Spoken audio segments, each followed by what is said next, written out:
Someone somewhere, one of the comments on one of these videos at some point, asked a really good question.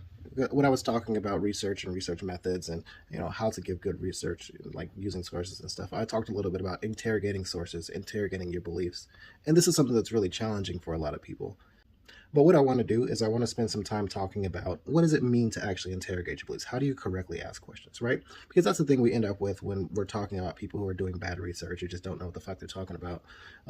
They think that they're interrogating. They're doing their research. They're asking questions.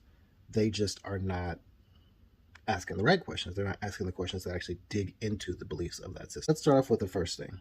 How do you ask good questions? The sad answer is that it depends. It depends heavily on what the thing is that you are trying to interrogate. But let's just start with the basics. Let's start with the core thing. Somebody or something is presenting to you information. Now, caveat to all of this. The burden of proof is on the person holding the belief, right? If I want to believe something, then it's up to me to understand fully the ins and outs of that belief. But let's say someone's presenting something to you as a belief. The questions that you want to ask them, the things that you want them to be able to defend. First off, what was the original source of the information? How trustworthy is that source in that information? Okay, so you got a source. You figure out where they get their information from. Let's say your source is an academic.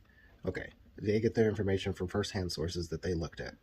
Maybe they look at letters. Maybe they look at books. Are they looking at unbiased information? Meaning, are they looking at information that is from a historian or autobiographical? Are they looking at information that's a compilation or a simplification from someone else? Are they looking at information that's third party passed down? Where are they getting their information from that they're presenting to you?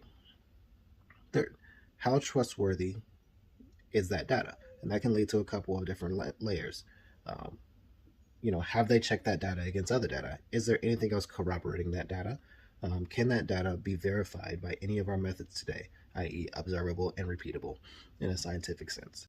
Lastly, is there anyone presenting any other data opposing the initial data that was presented that can answer just those basic levels of vetting? This is just like the first line of question that you should think about. So, like I said, this is just the basics, and this is just me trying to put to paper the things that I ask myself whenever I'm presented with new information from someone or something. So stay tuned. I'm going to try and bring up more live examples from things that are happening today and just like give you guys different ways to interrogate them, and also just kind of give you a little bit of an out. Like, if this is something that you want to believe, these are the things that you have to prove. And these are the things you have to hold in your pocket that you have proved and are fully and utterly defensible. And remember, the real source vetting is the friends you made along the way.